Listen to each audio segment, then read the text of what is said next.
Hi, I'm Lucy Wong, and I'm a playwright, and the woman I'd like to introduce you to is Annamaya Quash. She's a Micmac Indian. She was born in 1945, March 27th, in Shubenacadie, Nova Scotia. She grew up very poor, without water, no electricity, no TV, no radio, no nothing. She became one of the most prominent AIM activists and helped a lot of American Indians, Native Americans, live in a better place. I wrote a play called My Aim is True after I read about her. I didn't want everybody to forget who she was and what she did. One day when she's 16, she comes home. She finds out her mother has abandoned them. So she goes to live with her sister, but she doesn't want to be a burden on her sister. So as early as possible, she gets a job in Maine picking blueberries with other Indians who do the same thing for money. After the harvest is over, she ends up in Boston with some fellow Indians. First, she starts working the factory, and she works in a sewing factory.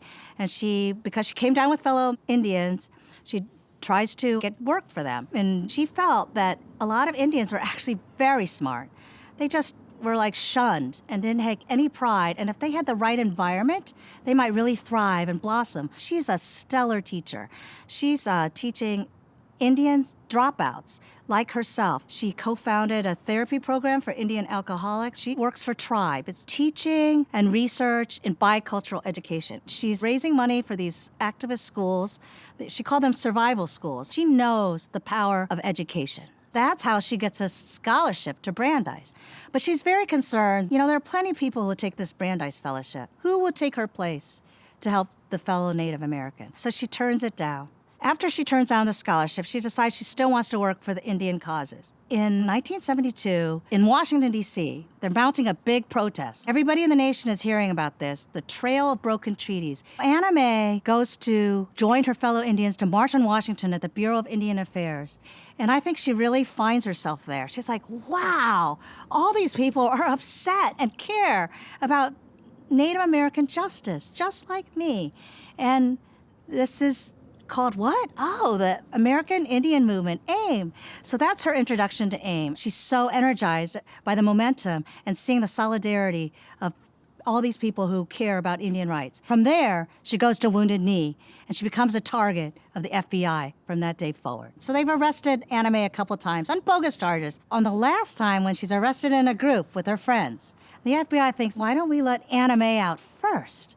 And then the others will be very suspicious. Did she cut a deal? Why did she get to go? And they'll turn on her. This is where Annamaya has to start fearing for her life. She was released from jail end of November 1975. Her body was found on Pine Ridge Reservation on February 1976.